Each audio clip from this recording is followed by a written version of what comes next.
ሰላም ጤና ይስጥልን የተከበራችሁ ተመልካቾቻችን እንደምን ቆያችሁ? ከጌዲዮ ቴሌቪዥን ዜና ሰባታችን እነሆ ወደ እናንተ መድረሱን ጀምሯል። ከዜናዎቹ ጋር ይሳቅ አበበ ነኝ። አብራችሁን ቆዩ። በቅድሚያም አርዕስተ ዜና። የቲቢ በሽታ ስርጭትን ለመከላከልና ለመቆጣጠር በትኩረት እየሰራ መሆኑን የጌዲዮ ዞን ጤና መምሪያ አስታወቀ። አካታችነትን በማጠናከር ልዩ ፍላጎት ለሚሹ የማህበረሰብ ክፍሎች ትብብር ሊደረግ እንደሚገባ ተገለጸ። የጌዲዮ ዞን ፍትህ መምሪያ በምርጫ ህጎች ዙሪያ ለፍትህ ተቋማት፣ ለፖለቲካ ፓርቲዎችና ለባለድርሻ አካላት የግንዛቤ ስልጠና ሰጠ።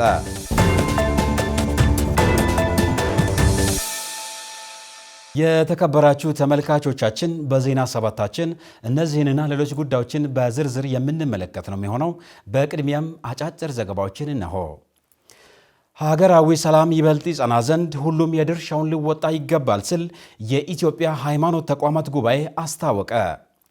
የኢትዮጵያ የሃይማኖት ተቋማት ጉባኤ በመላው ኢትዮጵያ የሚካሄድ ሀገር አቀፍ የአደባባይ የጸሎት መርሃ ግብር ማዘጋጀቱን አስታወቀ። የጉባኤው ጠቅላይ ጸሐፊ ሊቀ ትጉሃን ቄስ ታጋይ ታደለ በሰጡት ጋዜጣዊ መግለጫ በመላው ኢትዮጵያ የሚገኙ የሃይማኖት ተከታዮች በጋራ የሚሳተፉበት ሀገር አቀፍ የጸሎት መርሃ ግብር ይፋ አድርገዋል። ይህ የጸሎት መርሃ ግብር ሀገራዊ ሰላም ይበልጥ ይጸና ዘንድ ብሎም ሁሉም ዜጋ ለአገር ሰላም የበኩሉን እንዲወጣ ታስቦ የተዘጋጀ ስለመሆኑም ተገልጸዋል። መርሃ ግብሩ በአደባባይ ደረጃ የሚከናወን በመሆኑ በቅርቡ ተመርቆ ለአገልግሎት በበቃው አራዳ ፓርክ ግንቦት 16 2018 ዓ.ም የየእምነቱ ተቋማት መሪዎች፣ የእምነቱ ተከታዮችና ጥሪ የተደረገላቸው እንግዶች በታደሙበት ይከናወናል ተብለዋል። የጉባኤው ጸሎት ፍጹም ሰላማዊና ሀገራዊ አንድነትን በሚያጠናክር መልኩ እንዲከናወን ዝግጅቶች መጠናቀቃቸውንም ጠቁመዋል። በመሆኑም በመላው ሀገራችን ለሚካሄደው ለዚህ የጸሎት መርሃ ግብር ሁሉም የሃይማኖት ተቋማትና ምዕመናን የበኩላቸውን አስተዋጽኦ እንዲያበረክቱ ጉባኤው ጥሪውን አስተላልፈዋል። ዘገባው የኢትዮጵያ ብሮድካስቲንግ ኮርፖሬሽን ነው። በተለያዩ ሀገራት የሚገኙ ዜጎች ደህንነታቸው እንዲጠበቅ እየተሰራ መሆኑን የውጭ ጉዳይ ሚኒስቴር ገለጸ። በተለያዩ ሀገራት የሚገኙ ኢትዮጵያውያን ደህንነታቸው እንዲጠበቅ መንግስት በቅርበት እየሰራ ነው አለ የውጭ ጉዳይ ሚኒስቴር። የሚኒስቴሩ ቃል አቀባይ አምባሳደር ነቢያት ጌታቸው በሰጡት መግለጫ ባለፉት ሳምንት ኢትዮጵያ ከተለያዩ ሀገራት ዲፕሎማቶች ጋር ጠንካራና ንቁ ዲፕሎማሲያዊ ግንኙነት ማድረጓን አንስተዋል። ለአብነትም ኢትዮጵያ ከአሜሪካ ጋር ባደረገችው የሁለትዮሽ ውይይት መዋቅራዊ ስምምነት የጋራ ትግበራን የሚሹ ቀጠናዊና ዓለም አቀፋዊ ጉዳዮች ላይ ምክክር መደረጉን ገልጸዋል። በባለ ብዙ ወገን ዲፕሎማሲ በተባበሩት መንግስታት የምስረታ የ80ኛ ዓመት በዓል ላይ ኢትዮጵያ መሳተፏን ጠቅሰው ተሳትፈው ኢትዮጵያ ከድርጅቱ ጋር ያላትን ታሪካዊ ትስስር ያሳየችበት እንደነበረም ተናግረዋል። በዜጋ ተኮር ዲፕሎማሲ ላይ የተሰሩ ስራዎች ውጤታማ እንደነበሩ የገለጹት ቃል አቀባዩ በደቡብ አፍሪካና ሳውዲ አረቢያ የሚገኙ ዜጎች ደህንነት ለመጠበቅ ልዑኩ መቋቋሙንም ጠቁመዋል። ዘገባው የፋና ሚዲያ ኮርፖሬት ነው።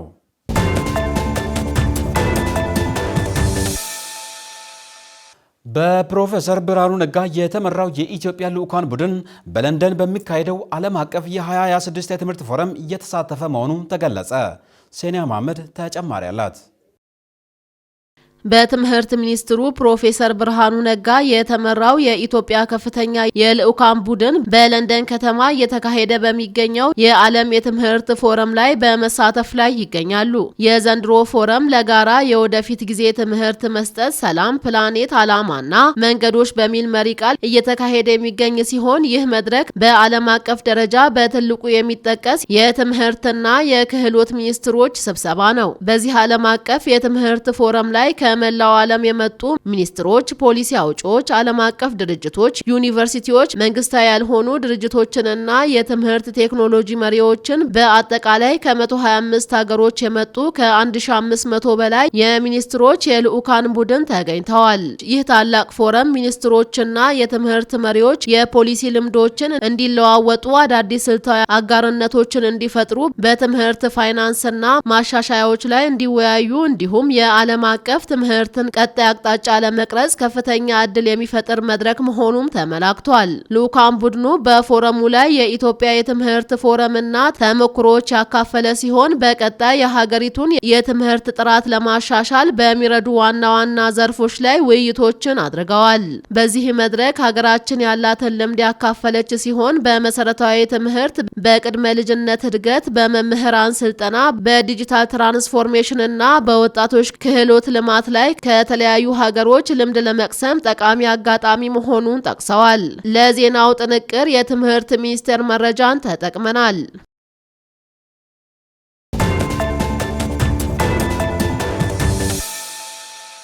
ተመልካቾቻችን አሁን ደግሞ በዝርዝር ወደምንመለከታቸው ጉዳዮች እናልፋለን።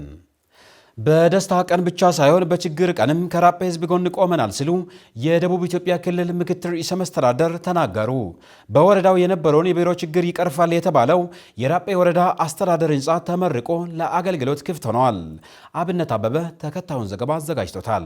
የደቡብ ኢትዮጵያ ክልል ምክትል አስተዳዳሪና የስራና ክህሎት ቢሮ ኃላፊ ዶክተር አበባዮ ታደሰ በምረቃ ስነ ስርዓቱ ተገኝተው ባስተላለፉት መልእክት መንግስት የመልካም አስተዳደር ችግርንና የልማት ችግሮችን ለመፍታት በትኩረት እየሰራ እንዳለ ጠቁመው ራጴ በግብርና በእንስሳት ሀብትና በሌሎችም ትታወቃለች ሲሉ አንስተዋል። ራጴ ወረዳ ላይ ያለው የተፈጥሮ ሀብት፣ የግብርና ሀብት፣ የሰው ሀብት ይሄ ሁሉ አካባቢውን ከዚህ በላይ ሊቀይር እንደሚችል እናውቃለን፣ እናምናለን። ከኔ ጋር ውይይት ያደረጉ የነበሩ አርሶ አደሮች ያን አሁን ያ ከብት ያ በግ ምርጥ በግ ሆኖ ዝርያው ተሻሻለለት ሆኖ በሬዎቹ የተሻሻሉ ሆኖ ደኑም ደግሞ ተጠብቆ ህይወታችን ለኛ ብቻ ሳይሆን ለልጆቻችን አካባቢውን የቀየረ እንዲሆን መንግስት ፓርቲያችን ብልጽግና አተኩሮ ይሰራል። መንግስት በምስራቅ አፍሪካ ትልቅ የሆነውን የህዳሴ ግድብ ገንብቶ በመጨረስ ፕሮጀክቶችን በፍጥነት ገንብቶ የመጨረስ ልምዱን በየአካባቢው በማስፋፋት የተጀመሩ ፕሮጀክቶች በፍጥነት መመረቅ ላይ ናቸው ሲሉ ተናግረዋል። የመሬት መንሸራተት በወገኖቻችን ላይ በደረሰ ጊዜ አብሮነታችንን ህዝቡ በሚገባ ያውቀዋል ሲሉ ማስታውሰዋል። የራጴና የአካባቢው ህዝብ ሲቸገር ባለፈው የዛሬ ዓመት እንኳን አለውን ትንሽ ወራት ይቀሩናል። ህዝባችን በናዳ ሲቸገር እዚህ የምታዩዋቸው ወንድሞች እናንተ አብረው ጫካ ገብተው በጭቃ ተይዘው ዳገት ቁልቁለትን ወርደው ህዝቡን ታድጓል። መታደግ ብቻ ሳይሆን ችግር በአካባቢ የነበሩትን ህዝቦችን ወደዚህ ወደ ከተማ መጥተው እንዲኖሩ ቤት ሰርቷል ከእናንተ ጋር በመሆን። ስለዚህ ብልጽግና ሰው ተኮር ነው፣ ከህዝብ ጋር አብሮ የሚሰራ ነው ስንል እኛ ለካርድ የምንናገር ሳይሆን ከሰባዊነታችን የሚመነጭ። ስለዚህ ፕሮጀክትን ጀምሮ በማስመረቅ ለብዙ ጊዜ ችግር ውስጥ የገባውን ታላቁን የኢትዮጵያን ህዳሴ ግድብ አመራር በመስጠት በማጠናቀቅ በምስራቅ አፍሪካ ብቻ አይደለም በአፍሪካ ትልቁም ግድብ በመጨረስ አዲስ አበባ ላይ የምናየውን በአጭር ጊዜ ተሰርቶ ከተማውን ዓለም አቀፋዊ የሆነ ከተማ በማድረግ የተጀመሩ የኮሪደር ልማቶችን በእኛ ክልል ላይ እንዲሁም በሌሎችም በኢትዮጵያ ባሉ ክልሎች ላይ ፕሮጀክቶችን በመጨረስ ፈጥኖ በማጠናቀቅ ለህዝብ አገልግሎት በመዋል ደረጃ ትልቅ ልምድ የወሰድንበትና እንደዚህ ምርጫ በተቃረበ ጊዜ የማይሰሩ መሰረተ ልማት ከምናኖርበት ልምድ ወጥተን ዛሬ ብልጽግና ፕሮጀክቶችን በማስመረቅ ነው ወደ ምርጫ እየገባን ያለን። ስለዚህ ይህንን ታታሪ በፕሮጀክቶችን ጀምሮ በማስጨረስ ላይ ቁርጠኛ የሆነ ፓርቲ ለሚቀጥለው የሰባተኛው ምርጫ ላይ በሀገራዊ ምርጫ ላይ ሰላማዊ ዲሞክራሲያዊና በህዝብ ዘንድ ታማኝነት ያለው ምርጫ እንዲሆን ለራጴና ለአካባቢውም ህዝብ ጥሪ ያቀርባል። የጌዴኦ ዞን ዋና አስተዳዳሪ ዶክተር ዝናቡ ወልዴም በበኩላቸው የወረዳው መዋቅር በቅርቡ የተዋቀረ ቢሆንም በግብርና ልማት በተሰራው ስራ አበረታች ለውጦች የታዩበት ወረዳ መሆኑን አንስተዋል። የተመረቁ ፕሮጀክቶች ከዚህ በፊት በወረዳው ጥያቄ ሆኖ የቆዩ ችግሮችን የሚፈቱ እንደሆነ የተናገሩት አስተዳዳሪው አካባቢው የልማት ጥያቄ ያለበት እንደሆነ መንግስት አምኖ በልዩ ትኩረት በመስራቱም የመጣ ውጤት እንደሆነም አንስተዋል። በባለፉት 7 ዓመታት ይህ ወረዳ ከወጣበት ጊዜ ጀምሮ እየታዩ ያሉ ለውጦች በየጊዜው ለውጥ እየመጣ እንዳለና ህዝባችን በጋራ በመቀናጀት የተለያዩ የልማት ስራዎችን እየሰራ እንዳለ ማየት እንችላለን ማለት ነው።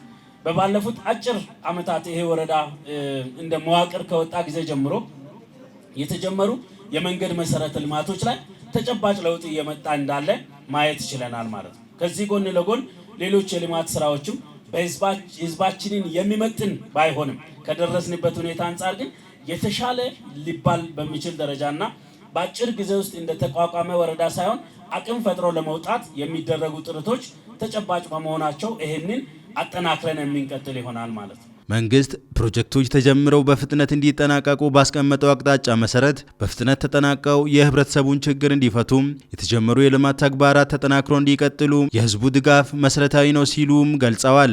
ለህዝባችን የሚጠቅመውን ስራ በየትኛውም አጋጣሚ ባለን ጊዜ ሁሉ ወደ ህዝባችን በመቅረብ ለህዝባችን የሚያስፈልገውን ማንኛውም የልማትም ሆነ የመልካም አስተዳደር ጥያቄዎችን ለመመለስ ከመቼውም ጊዜ በላይ እንደ ፓርቲም እንደ መንግስትም ሰፊ ስራዎችን በአካባቢ ላይ እየሰራን በመሆኑ ይህንን በተጠናከረ መንገድ ህዝባችን በቀጣይም ከፓርቲያችንና ከመንግስታችን ጋር በመሆን የተሻለ ስራ የተሻለ ለውጥ ማምጣት በሚቻል ደረጃ በጋራ ሆኖ እንዲሰራ በዚሁ አጋጣሚ መልእክተን እያስተላለፍ የራጴ ወረዳ አስተዳደር ህንፃ ምረቃና የላባሬጅህ የንጹህ መጠጥ ውሃ ፕሮጀክት የብልጽግና ፓርቲን ሁለንተናዊ ህዝብ ተኮር የልማት ራዕይ በተግባር ያረጋገጠ ደማቅ ፍሬ ሲሆን ፓርቲው የህዝብን መሰረታዊ ልማትና የመልካም አስተዳደር ጥያቄዎችን ደረጃ በደረጃ ለመፍታት የገባውን ቃል ኪዳን በተጨባጭ በማሳያነት ያረጋገጠ ታሪካዊ ክስተት ነው ሲሉ የራጴ ወረዳ አስተዳዳሪ አቶ ዮሐንስ ኔሲ ተናግረዋል።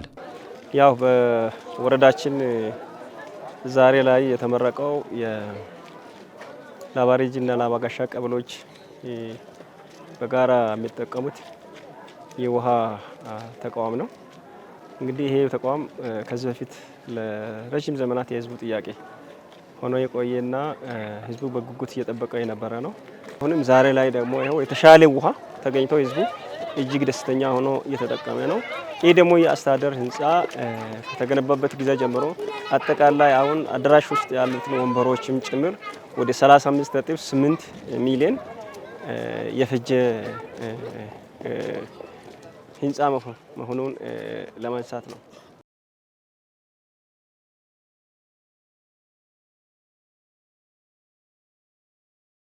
አካታችነትን በማጠናከር ልዩ ፍላጎት ለሚሹ የማህበረሰብ ክፍሎች ትብብር ሊደረግ እንደሚገባ ተገለጸ። ሴኒያ መሐመድ አካል ጉዳተኝነት ከምንም ነገር አያግድም የሚለው አባባል የአካል የአእምሮ ወይም የስሜት ህዋሳት ውስንነት ሰውን ከመደበኛ ህይወቱ ከስራው ከፈጠራውና ከማህበራዊ ተሳትፎ እንደማያግደውም ተገልጿል።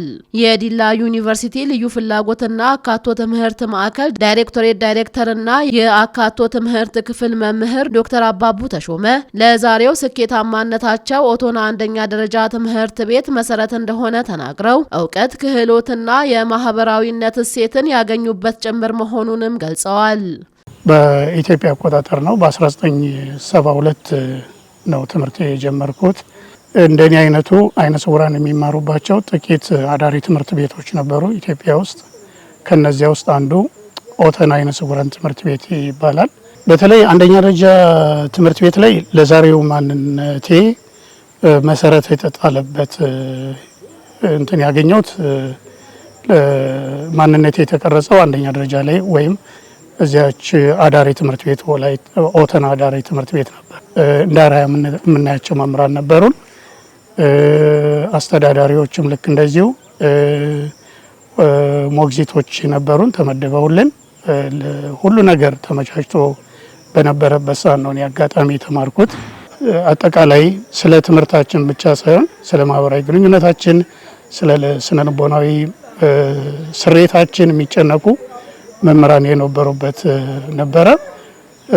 ኃላፊዎችም ልክ እንደዚሁ ከተማሪዎቻችንም ጋር ከእርስ በርስም የነበረን ግንኙነት ያኔ ክፍለ ሀገር ነው የምንለው ከ14ቱም ክፍለ ሀገር የመጡ አይነ ስውራን ኤርትራንን ጨምሮ ማለት ነው ተሰባስበን የምንማርበት ስለነበረ ትንሿ ኢትዮጵያ ማለት ይቻላል ያኔ የነበረችውን ትምህርት ቤትና የተለያዩ የህይወት ውጣ ውረዶችን አልፈው ለዛሬው ስኬታማ ህይወታቸው መብቃታቸውን የገለጹት ዶክተሩ በትምህርት ህይወታቸው ለሌሎች ተማሪዎች አርአያ በመሆን የበኩላቸውን አስተዋጽኦ ማበርከታቸውንም አንስተዋል። በተለይ ከ7ኛ ክፍል ጀምሮ ያለው ከሌሎች ጉዳት አልባዎች ጋር ተቀላቅለን ስለሆነ እዚያ ጋር ውጣ ውረዱ ይጀምራል። የትምህርት ግብዓት ባልተሟላበት ነው። የሚያስተምሩ መምህራን ስለ ልዩ ፍላጎት ያላቸው ግንዛቤ ውሱን ነው። የምንማርበት መማሪያ ክላሱ፣ መጸዳጃ ቤቱ ለልዩ ፍላጎት ያላቸውን የሚያስተናግድ ሆኖ የተዘጋጀ የተገነባ አይደለም። ያስተሳሰቡ አዎንታዊ ይሄ አሉታዊ አመለካከቱ ይዘ ይጀምራል። የሚሰጡ የትምህርት አይነቶች፣ መመዘኛዎች ልዩ ፍላጎት ያላቸውን የማያገናዝቡ መሆናቸው።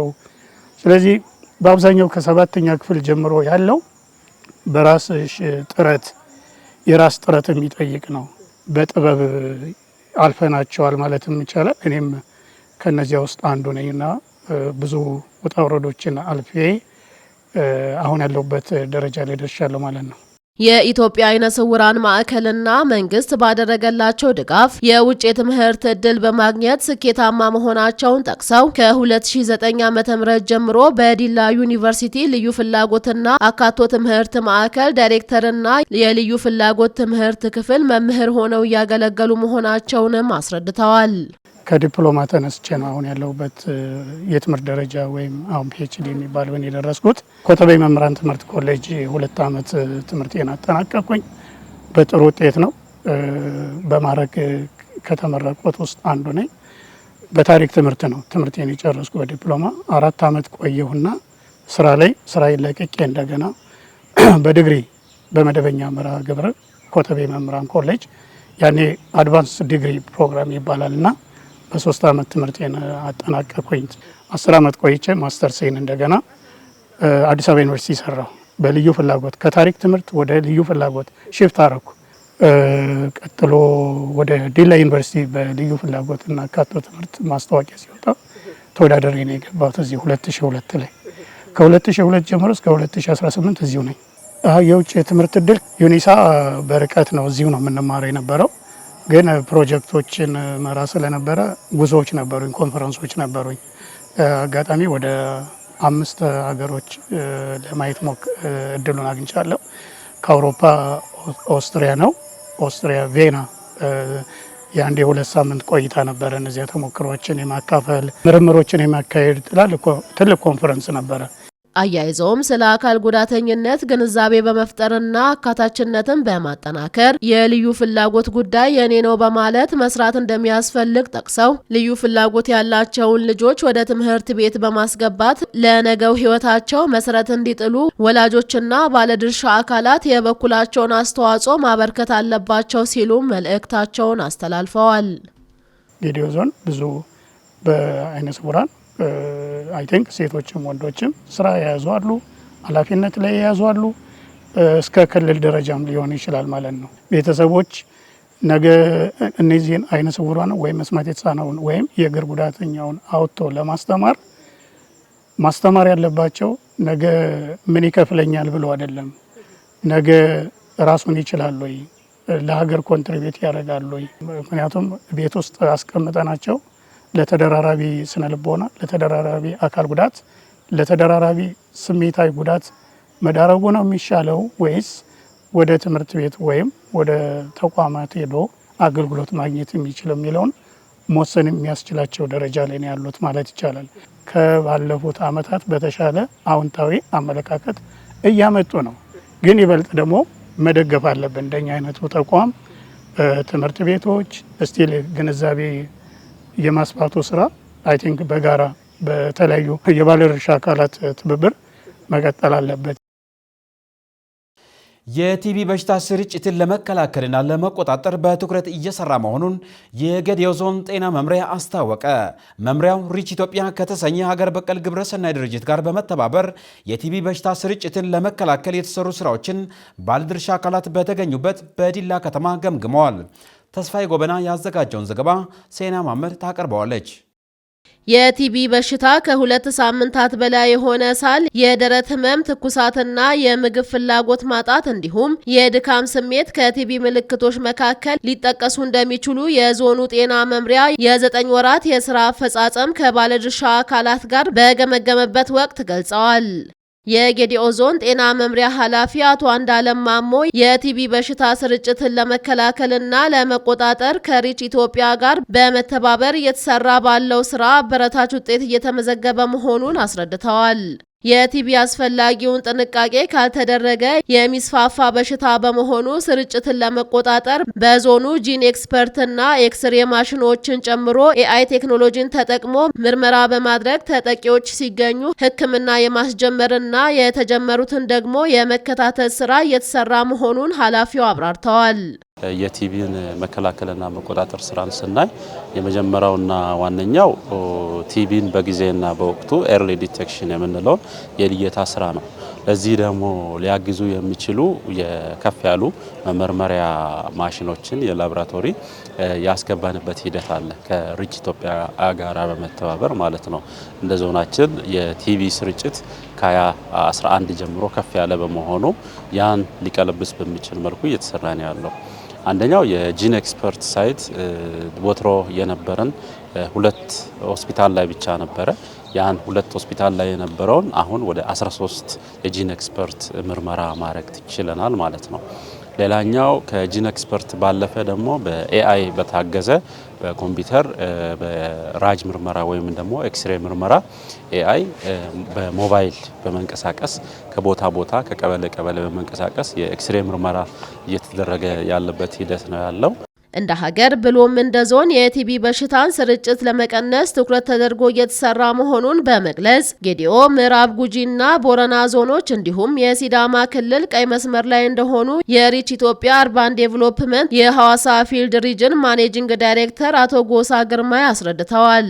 የቲቢ በሽታን ለመከላከል ከአሰሳ ጀምሮ ተጠቂ የማህበረሰብ ክፍል ላይ ትኩረት ተደርጎ እየተሰራ ባለው ስራ መሻሻል ቢኖርም ከስርጭት አኳያ ለህብረተሰቡ መተላለፊያ መንገዶችን አውቀው ጥንቃቄ እንዲያደርጉ ግንዛቤ ማስፋት እንደሚያስፈልግ ተገልጿል።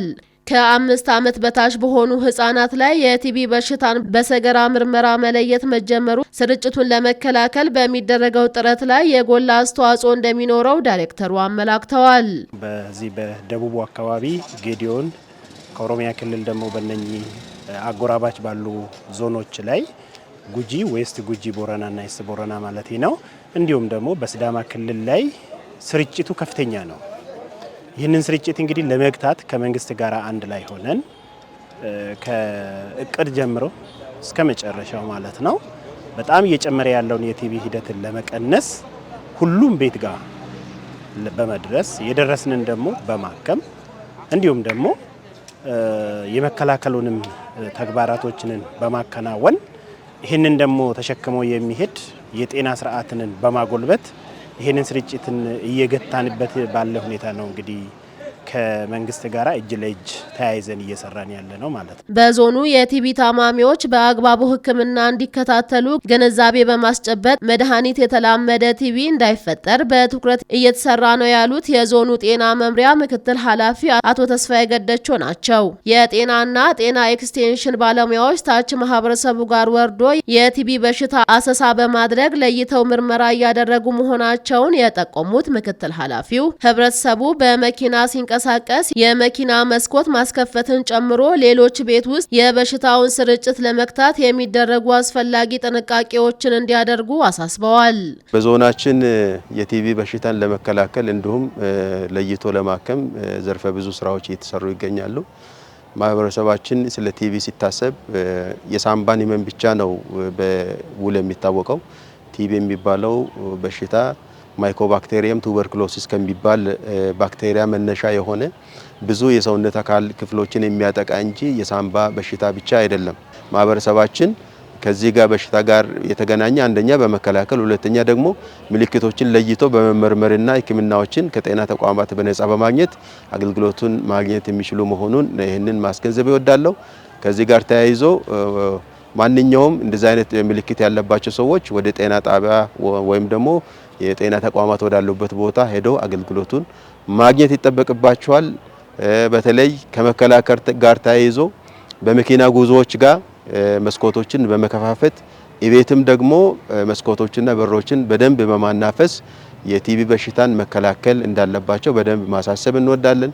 በመድረኩ ያነጋገርናቸው አቶ ታደለ መኮንን ሌሎች ባለፉት 9 ወራት ላይ የቲቢ በሽታ ስርጭትን ለመከላከል በትኩረት እየሰሩ መሆናቸውን ጠቁመው አሁንም ለህብረተሰቡ መተላለፊያ መንገዶች ላይ ግንዛቤ ማስጨበጥ ስራ ተቀናጅተው መስራት ያስፈልጋል ብለዋል። ቲቢን መከላከል ስራዎችን ለመስራት አንደኛ ማህበረሰብን ማስተማር ነው። ማህበረሰብን ሰብስቦ ትምህርት እያስተማሩ የልየታ ስራዎችን መስራት ነው። አንደኛው ሜካኒዝም ይሄ ነው። ከዛም በኋላ ደግሞ በተቋም ደረጃ ደግሞ የሚሰራ ስራዎች አሉ። ቀድሞ መለየት፣ ሳል ያለባቸውን ሰዎች ቀድሞ በመለየት ሕክምናውንና ምርመራውን ቶሎ የሚያደርግበት መንገዶችን ማመቻቸት ይሄና ዋነኛው ተግባሩ ይሄ ነው። በዞናችን ያለው የቲቢ በርደን ከፍተኛ ከመሆኑ አንፃር የሆስፒታላችን ወይ የኛ ተቋም ዝግጁነት እጅግ በጣም ከፍተኛ ነው። ስለዚህ ቲቢ ተለይተው ቲቢ እንዳለባቸው የተረጋገጡ ህሙማንን ተቀብለን ስናስተናግድ እጅግ በጣም ጥንቃቄ በተሞላበት መንገድ መሆን መቻል አለበት። ይህ መሆን ያለበት ለምንድን ነው? የቲቢ ህክምና የጀመሩ ሰዎች ማቋረጥ ስለሌለባቸው ካቋረጡ ያው መድኃኒቱን የተለማመደ ቲቢ ሊያመጣ ስለሚችል ከዛም ባሻገር ግን ወደ ሚኖሩበት አካባቢ ከማን ጋር ነው የተገናኙት፣ ስንት ቤተሰብ አላቸው ተብሎ ሁሉም የቤተሰብ አባላት የቲቢ ህክምና ምርመራ እንዲያደርጉ የማድረግ ስራችንን ያው አጠንክረን እየሰራን ያለንበት ሁኔታ አለ። የቲቢ በሽታ በወቅቱ ህክምና ካገኘ የሚድን በሽታ መሆኑን የገለጹት አስተያየት ሰጪዎቹ ህብረተሰቡ የበሽታ ምልክት ከታየ በፍጥነት ወደ ጤና ተቋማት ሄደው መታከም እንዳለባቸውም አሳስበዋል። የጌዲዮ ዞን ፊቲ መምሪያ በምርጫ ህጎች ዙሪያ ለፊቲ ተቋማት ለፖለቲካ ፓርቲዎችና ለባለድርሻ አካላት የግንዛቤ ስልጠና ሰጠ። ሸነኒ ዋቆ ያዘጋጀውን ዘገባ ብለን ተገነ እንደሚከተለው ታቀርበዋለች።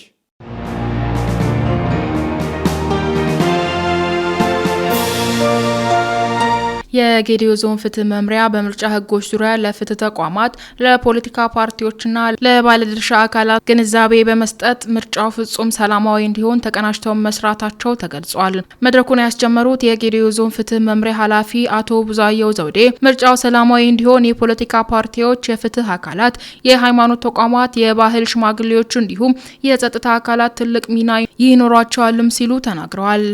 ምርጫ ፍጹም ሰላማዊና ዴሞክራሲ መሆን አለበት ብለን ካለን ደግሞ እዚህ ቦታ ላይ የተገኘነው ሁላችን ድርሻ አለን ማለት ነው። ይህንን ድርሻችንን በሚገባ መወጣት ከኛ ይጠበቃል። ፍጹም ዴሞክራሲያዊ የሆነ ምርጫ እንዲካሄድ ከማድረግ ጋር የፍትህ አካሉ ጉልህ ድርሻ አለውና ይህንን ድርሻችንን ከመወጣት ጋር ተያይዞ ዛሬ ላይ የምንወስደው ስልጠና አጋዥ ይሆናል ማለት ነው። በጌዲዮ ዞን ፖሊስ መምሪያ ወንጀል መከላከል ዘርፍ ኃላፊ ኢንስፔክተር ታምሩ ምትኩ እንደተናገሩት ወጣቶች በሰላም ዙሪያ በንቃት እየተሳተፉ ይገኛሉ ሲሉም ተናግረዋል። እንደ አካባቢያችንም ተጨባጭ ሁኔታ የኛ ወጣት ደግሞ ሰላም ፈላጊ ነው። ከህግ አካላት ጋር ተቀናጅቶ የሚሰራ ነው። አንድም ቀን በሰላሙ ጉዳይ አብረን እንስራ ብለን አንድም ወጣት ከኛ የሚሸሽ ወጣት የለም። በዛ ልክ ከወጣቶች ጋር በርካታ በየወረዳና ከተማ አስተዳደር ውይይት እያደረግን ያለንበት አግባብ አለ። በዚህ ልክ ከወጣቶች ጋር በርካታ ውይይት እያደረግን ነው። እነሱም ከኛ ጋር ቀን ከሌሊት ሮንድ ወጥቶ እየተንቀሳቀሰ ያለበት። ኢንስፔክተሩ ማክለው የሀገሩ ሰላም ለመጠበቅ ሁሉም ማህበረሰብ የራሱን ድርሻ እየተወጣ መሆኑንም አንስተዋል።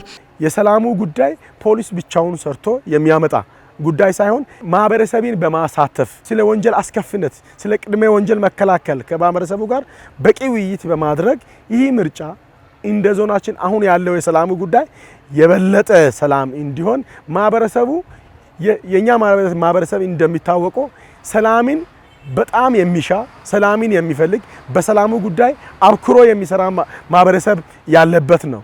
ያው እንደሚታወቀው ሰላምን እንሻማ ይላል እኛ ማህበረሰብ። በዛ ልክ ሰላም ለሰው ልጅ ብቻ ሳይሆን ለእንስሳት እንደሚያስፈልግ፣ ለአዋፋት እንደሚያስፈልግ በዚህ ልክ ለዚህ ሰላም ጊዜ ሰጥቶ ከሚሰራ ጊዜ ሰጥቶ ከኛ ጋር ቀንና ማታ ሮንድ ከኛ ጋር ተንቀሳቅሶ የሚሰራ የገደብ ከተማ ምክትል ከንቲባና ሰላምና ጸጥታ ጽሕፈት ቤት ኃላፊ አቶ ከተማ ሞገስ እንደተናገሩት ወጣት ለሰላም ሆነ ለሀገር ግንባታ ትልቅ ሚና መኖራቸውንም ገልጸዋል። አንድ ሀገር ሆና ልትጸናና ምርጫም ሰላማዊ ሊሆን የሚችለው ወጣቱ የራሱን ኃላፊነት በተገቢ ሲወጣ ነው። ወጣቱ ባለቤት እንደሆነ የሀገር ባለቤት እንደሆነ ሀገር ልትጸና ሰላም ሊረጋገጥ ዋስትና ሊኖረው የሚችለው ወጣት ባለቤት ሲሆን እንደሆነ ይታወቃል። አቶ ሞገስ አክለውም ከሀገር ሽማግሌዎችና ከሃይማኖት አባቶች ጋር በሰላም ዙሪያ ተቀናጅተው መስራታቸውንም አንስተዋል። ሃይማኖት ተቋማትና የባህል አባቶች ሰላም ላይ ትልቅ ሚና አላቸው። አንደኛ በየእምነታቸው ፈጣሪን ይማጸናሉ። ለምድሪቷ ፈጣሪ ሰላም እንዲሰጥ ይማጸናሉ። ከዚህ መነሻ ትልቅ ኃላፊነት አላቸው። ብዙ ተከታይም ደግሞ ስላላቸው በየቤተ እምነቱ የባህል አባቱም በየሾንጎ ብዙ ተከታይ ስላለው ያን ተከታዮቹን የሰላምን አስፈላጊነትና ጠቀሜታ ግንዛቤ እንዲያስጨብጡ በእኛ ደረጃ የተለያዩ መድረኮችን እየፈጠርን የሃይማኖት አባቶችና የባህል አባቶችን ወደ መድረክ እየፈጠርን እየሳብን እያስተማርን ያለንበት ሂደት አለ። የመድረኩ ተሳታፊዎች እንደተናገሩት በሰላም ዙሪያ በርካታ ስራዎች እየተሰሩ ነው ሲሉም ገልጸዋል። ወጣቶችም የሀገር ሽማግሌዎችም ህግን ተፈጻሚ ለማድረግ የሚረዱን ስለሆነ በማስተማር ወደ ህብረተሰቡ በመቅረብ የሚያስፈልጉ ነገሮችን ወይም ደግሞ ከኛ የሚጠበቁ ህግን የተመለከቱ ነገሮችን በማስተማር ያን ለመቅረብና ገለጻዎችን ብሮሸሮችን በትኖ አብሮ እንዲኖሩ ወይም ደግሞ አብረው ተግባራትን እንዲፈጽሙ ለማድረግ እየተንቀሳቀስን ነው። ምርጫው ሰላማዊ እንዲሆን የበኩላችንን ድርሻ የምንወጣው አንደኛ ምርጫን ተላልፎ የምርጫን ህግ ተላልፎ የሚመጡ ጉዳዮችን በአፋጣኝ ጊዜ ሳይሰጥበት በኖርማል ፕሮሲጀር ሳይሆን በፈጠነ መልኩ በፍትሃዊነት ውሳኔዎቹን ስንሰጥ አንደኛ ለምርጫ ሰላማዊ እንዲሆን የበኩላችንን አስተዋጽኦ እናበረክታለን ማለት ነው። ሲቀጥል ደግሞ እንደዛ አይነት ውይይቶች ሁሉንም ማህበረሰብ ከህግም ከወጣቶችም ከፖለቲካ ፓርቲዎችም ባሉበት አንድ ጋር ገለጻ መደረጉ ስልጠና የተሳተፉ አካላቶች ይዞ የሚሄዱት ነገር አለ ማለት ነው። ይሄ ነገር ተከልክሏል፣ በምርጫ ሰሞን ይሄኛው ነገር የሚፈቀር ነው፣ የተከለከለ ነው የሚለውን ይይዙና አጠቃላይ ለምርጫ ሰላማዊነት የበኩላቸውን ድርሻ ይወጣሉ ማለት ነው።